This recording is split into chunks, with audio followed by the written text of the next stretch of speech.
Good morning बच्चों। देखो, अपन ने अभी तक जो भी चैप्टर पढ़ लिए मैं आपको बता देता हूँ। ठीक है, तो अपन ने जो है तो फर्स्ट चैप्टर पढ़ लिया था, सेकंड पढ़ लिया था, फोर्थ पढ़ लिया था, फिफ्थ, उसके बाद 7, 8, 9 और 15 ये चैप्टर अपन पढ़ चुके हैं।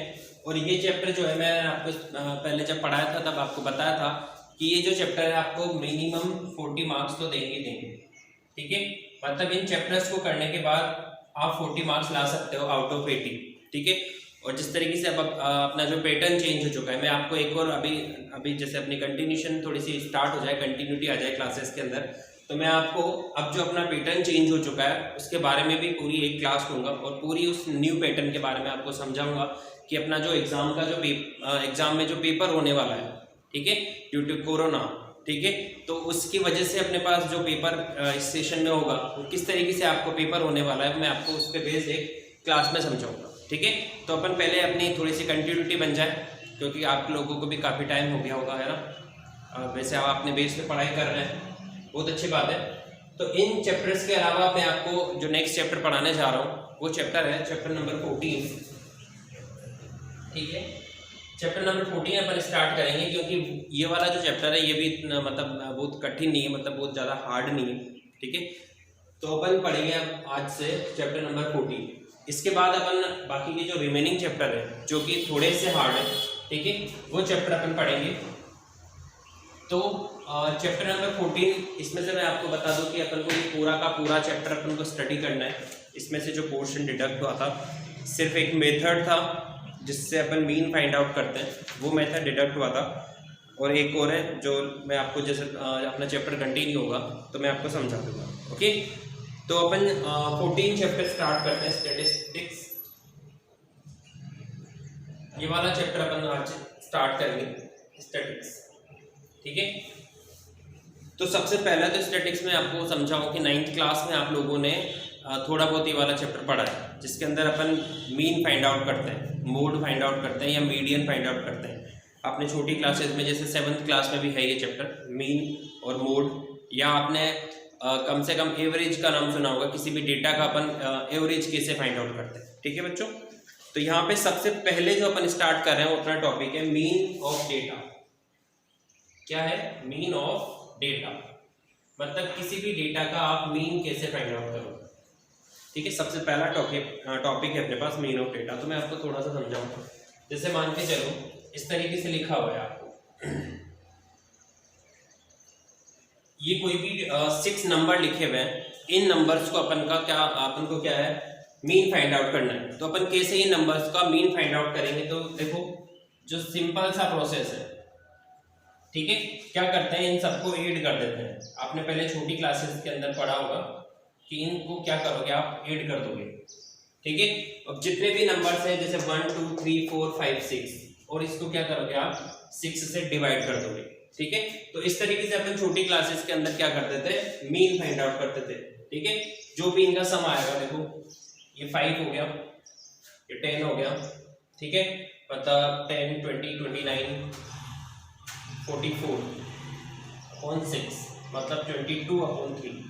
इसको सम करोगे आप तो इस तरीके से ये जो आएगा आपका यहाँ पे मीन आ जाएगा।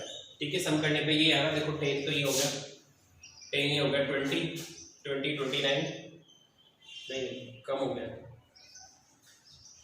देखो 20 29 19 20 29 कम हो रहा है, ये 34 हो रहा है शायद, है ना। तो ऐड कर लेना, बस मैं आपको ये समझा रहा हूँ कि किस तरीके से आपको ये क्वेश्चन करना है। सबको ऐड करेंगे, देखो यहाँ पे 5 हो गया, ये 9 हो गया, 9 9 और 18 10, ठीक है, और ये 6 34 ही होता है ना, 34/6। तो इस तरीके से आपको ये क्वेश्चन जो है आप पहले करते हैं। यहाँ पे जो अपन क्वेश्चन करेंगे वो इस तरीके से नहीं है, अपने पास थोड़े से डिफरेंट क्वेश्चन आएंगे। किस तरीके से आएंगे मैं आपको सबसे पहला जो मेथड है मैं आपको समझाता हूँ। ठीक है, तो सबसे पहले तो अपन मीन को जो है डिनोट करते हैं किससे, एक्स बार से। एक्स के ऊपर क्या पुट करेंगे अपन, इस तरीके से बार का साइन पुट करेंगे, तो इसको अपन रीड करेंगे एक्स बार, और मीन है, इसका फॉर्मूला होता है बच्चों f1 x1 plus f2 x2 plus f3 x3 plus इस तरीके से जितने भी अपने पास ऑब्जर्वेशन होंगे वो ऑब्जर्वेशन, अभी मैं आपको समझाऊंगा कि ये क्या होते हैं ऑब्जर्वेशन, और यहाँ पे sum of observation f1 plus f2 plus f3 plus plus इस तरीके से fn, ठीक है। तो ये क्या है, जैसे मान के चलो आप f1 x1 f2 x2 f3 x3 plus इस तरीके से आपको इस तरीके से टेबल मिलेगी, यहाँ पे आपको फ्रीक्वेंसी दे रखी होगी, ठीक है, और यहाँ पर इस तरीके से उस फ्रीक्वेंसी की कोई ना कोई वैल्यू दे रखी होगी, ठीक है। जैसे मान के चलो पहले वैसे x लिखा रहता है, यहाँ पे ये फ्रीक्वेंसी लिखी होती है, ठीक है। कैसे मिलेगा क्वेश्चन, जैसे यहाँ पे 5 है, इसकी फ्रीक्वेंसी है 3, यहाँ पे 12 है, इसकी फ्रीक्वेंसी है 2, यहाँ पर है 13 और इसकी फ्रीक्वेंसी है 1 लिख लेते हैं, ठीक है। मतलब जैसे ये अगर आपको टेबल नहीं बनानी आती है तो कैसे टेबल बनाएंगे ये भी अपन सीख लेते हैं। जैसे ये 5 है, 12 लिखा हुआ है, फिर 5 फिर 12 फिर 13, देखो इस तरीके से कोई भी अपने पास डेटा था, इस डेटा से अपन को क्या बनानी है, टेबल फॉर्म करनी है। तो यहाँ पर तो x लिखेंगे, x का मतलब जो है आपके पास जो आपको नंबर गिवन है, ठीक है। तो क्या गिवन था, सबसे पहले अपन ने लिख लिया 5। अब तो 5 कितनी बार आ रहा है यहाँ पे देखो, 1 टाइम 2 टाइम 3 टाइम, तो इस तरीके से 5 की जो फ्रीक्वेंसी हो गई, मतलब number of repetition that will be frequency, okay. तो कितनी फ्रीक्वेंसी होगी, 3 फ्रीक्वेंसी होगी, तो यहाँ पे अपन ने क्या लिख दिया, 3 लिख दिया। 12 कितनी बार आ रहा है, 2 टाइम आ रहा है, इस वजह से यहाँ पे क्या लिखा, 2 लिखा, और 13 कितनी बार आया, 1 टाइम आ रहा है, ओके। तो इस तरीके से टेबल फॉर्म कर लेंगे। अब क्या करना होगा, देखो इसको मैं इरेज कर देता हूँ। अब क्या करना होगा अपन को, यहाँ पे f और x की वैल्यू फाइंड आउट करनी है, ठीक है। तो क्या करना है, सिंपली इस f को इस वाले x से मल्टीप्लाई करना है। 15 हो गया यहाँ पर, ये हो गया 24 और ये हो गया 13 1 30, ठीक है। ये सबसे छोटा सा एग्जांपल मैं आपको बता रहा हूँ, जिससे आपको सबसे पहले जो अपन फाइंड आउट करेंगे मीन, वो आपको फाइंड आउट करना आप लोग सीख जाओगे, ओके। तो क्या करना है, देखो इसका जो फॉर्मूला होगा, मैं आपको डायरेक्ट पहले फॉर्मूला दिखा दूं। f1 x1 f2 x2 इन सबको ऐड कर रहे हो आप, ऐड करने को अपन क्या बोलते हैं, ये वाला सिंबल यहाँ पे अपन प्लेस करेंगे, इसको बोलते हैं सिग्मा, ठीक है। या फिर इसका मीन होता है समेशन। समेशन मतलब जैसे आप इन सबको ऐड करोगे, ठीक है, तो वहां पे इस सिंबल को अपन यूज करते हैं, सिग्मा बोलते हैं इसको, ठीक है। तो इसको लिखेंगे इस तरीके से fi xi, ठीक है, और यहाँ पर लिखेंगे n भी लिख सकते हैं, और चाहे तो अपन सिग्मा, क्योंकि यहाँ पे भी अपन सबको ऐड करेंगे तो यहाँ पे इसको अपन सिग्मा fi भी बोल सकते हैं। और जहाँ पर i की जो वैल्यू होगी इस तरीके से 1 2 3 n तक हो सकती है। देखो यहाँ पे जब आप सबसे पहले i की जगह पे 1 पुट करोगे तो f1 बनेगा, x1 बनेगा, ठीक है। फिर जब 2 पुट करोगे i की जगह पे तो f2 x2 बन जाएगा, फिर x3 ये बन जाएगा। इस तरीके से ये फॉर्म हो रहा है फॉर्मूला। अपन को सिर्फ इस फॉर्मूले पे ध्यान देना है, ठीक है।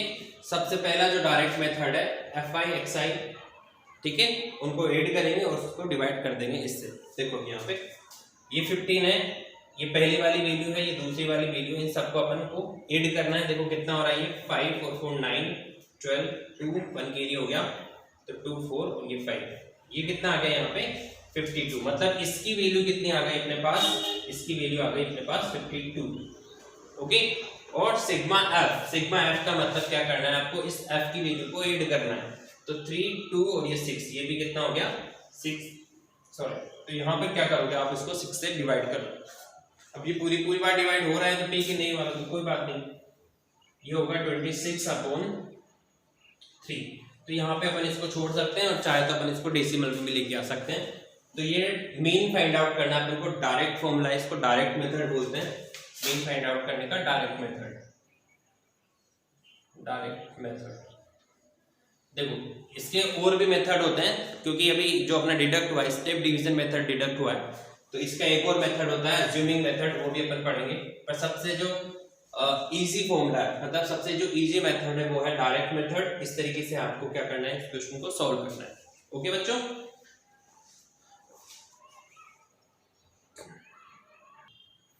देखो ये नीचे का यहाँ पे नहीं दिख रहा है आपको, है ना, क्योंकि मेरे को ध्यान नहीं गया कि बोर्ड कहाँ तक रिकॉर्ड हो रहा है।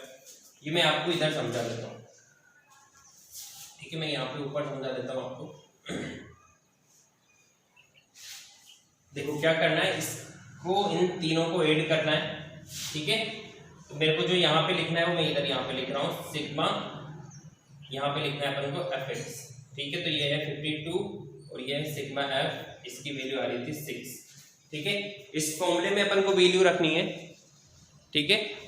तो यहाँ पे भी मैं आपको दिख नहीं रहा था, इधर ऊपर लिख देता हूँ। देखो इसकी वैल्यू कितनी आई अपने पास 52 और इसकी वैल्यू कितनी है अपने पास 6, 2 से काट देंगे इसको तो 26/3 होगा, ठीक है। इसको आगे जो है अपन डेसिमल में भी लिख सकते हैं। तो इस तरीके से अपन को इस क्वेश्चन को सॉल्व करना होगा। अपनी जो फर्स्ट एक्सरसाइज है 14.1 इसी पे बेस्ड है, ठीक है। और अभी मैं आपको एक चीज और समझाऊंगा, क्लास इंटरवल, वो भी इसी अपने को इसमें आप क्वेश्चंस मिलेंगे। तो फॉर्मूला आपको समझ में आ गया, ये फॉर्मूला अपन को अप्लाई करना है पूरी 14.1 के अंदर, ठीक है। अब मैं आपको क्लास इंटरवल समझा देता हूँ कि क्लास इंटरवल में अपन को अगर जैसे डेटा जो दे रखा होगा वो अपन को क्वेश्चन में ग्रुप डेटा दे रखा होगा, ठीक है। कैसे दे रखा होगा मैं आपको समझाता हूँ। देखो जैसे मान के चलो इस तरीके से अपन को डेटा दे रखा है 0 to 10, 10 to 20, ठीक है, 20 to 30 और 30 to 40, ठीक है। तो इसको तो अपन बोलते हैं क्लास इंटरवल। क्या बोलते हैं बच्चों इसको? Class interval. और यहाँ पे अपन को फ्रीक्वेंसी दे रखी हो, ठीक है। अब देखो अब अपन को क्वेश्चन को सॉल्व करने के लिए किसकी नीड होती है? देखो बताओ किसकी नीड होती है? अपन को नीड होती है जो अपना फॉर्मूला है उसके अकॉर्डिंग कि मेरे को सिग्मा एफ और एक्स की वैल्यू चाहिए और यहाँ पर चाहिए सिग्मा एफ। तो एफ तो मुझे मिल रहा है, एक्स अभी नहीं है मेरे पास, तो एक्स को अपन कैसे फाइंड आउट करेंगे? ठीक है, तो यहाँ पे अपन लिख लेते हैं कि ये एक्स अपन को पहले फाइंड आउट करना होगा, क्योंकि जो अभी मैंने आपको मेथड समझाया था उसमें एक्स गिवन था। अब क्या होगा, अपन को एक्स नहीं गिवन है, अपन को क्लास इंटरवल गिवन है। तो क्लास इंटरवल से एक्स कैसे फाइंड आउट करेंगे मैं आपको ये समझा रहा हूँ, ठीक है। एफ तो गिवन होगा अपन को कुछ भी, ये एफ गिवन है, क्लास इंटरवल नहीं गिवन है, ओके। अपन को क्वेश्चन जो 14.1 के अंदर मिलेंगे वो इसी तरीके से क्वेश्चन मिलेंगे, क्लास इंटरवल गिवन होगा और फ्रीक्वेंसी गिवन होगी। तो सबसे पहले अपन किसको फाइंड आउट करेंगे? एक्स को फाइंड आउट करेंगे। कैसे फाइंड आउट करेंगे? देखो 0 और 10 को ऐड करो आप और उसको 2 से डिवाइड कर दो। देखो 10/2 मतलब यहाँ पे कितना आ जाएगा? 5 आ जाएगा, ठीक है। कैसे आया? इन दोनों को ऐड करना है, इसको लोअर क्लास बोलते हैं, इसको अपर क्लास बोलते हैं, ठीक है। ये क्लास इंटरवल है, इसको देखो क्लास इंटरवल क्या था अपना 0 to 10, तो ये 0 को तो बोलेंगे अपन लोअर क्लास, क्या बोलेंगे? लोअर क्लास, और इस 10 को क्या बोलेंगे अपन? Upper class, okay. इन दोनों को ऐड करा, 0 + 10 होगा, 10 को 2 से डिवाइड करेंगे, कितना आ जाएगा? 5 आ जाएगा। अब नेक्स्ट इसका क्लास इंटरवल कैसे फाइंड आउट करेंगे? ठीक है, देखो 10 है और ये 20 है, दोनों को ऐड करो आप, 10 + 20 कितना हो गया? 30, 30 को 2 से डिवाइड करेंगे, कितना आ जाएगा? 15। तो यहाँ पे कितना लिखना है अपन को? 15 लिखना है, ठीक है। अगर आप इसको ऐसे नहीं करना चाहो और इंटरवल आपके पास सेम हो, तो ये जो भी आपका फर्स्ट एक्स की वैल्यू आई उसमें आप इंटरवल को ऐड करते चलो। कैसे? जैसे यहाँ पर कितने का इंटरवल है? देखो आप 0 to 10, 10 to 20, 20 to 30, 30 to 40, 10 का इंटरवल है, तो यहाँ पे आप 10 बढ़ाते चलो। जैसे सबसे पहले 5 था, 5 में 10 बढ़ाया 15 हो गया, फिर 10 बढ़ाएंगे 25 हो जाएगा, फिर 35 हो जाएगा, ठीक है। तो आप इनको ऐड करके देखोगे तब भी 35 आएगा जब अपन 2 से डिवाइड कर देंगे। देखो 30 + 40 70 हो गया, 2 से डिवाइड करेंगे 35 आ जाएगा, ओके बच्चों। तो इस तरीके से आपको x की वैल्यू फाइंड आउट करनी है जब आपको क्लास इंटरवल दे रखे हो। तो इस पे बेस्ड जो अपने क्वेश्चंस है मैं आपको नेक्स्ट क्लास में समझाऊंगा, ओके। Thank you.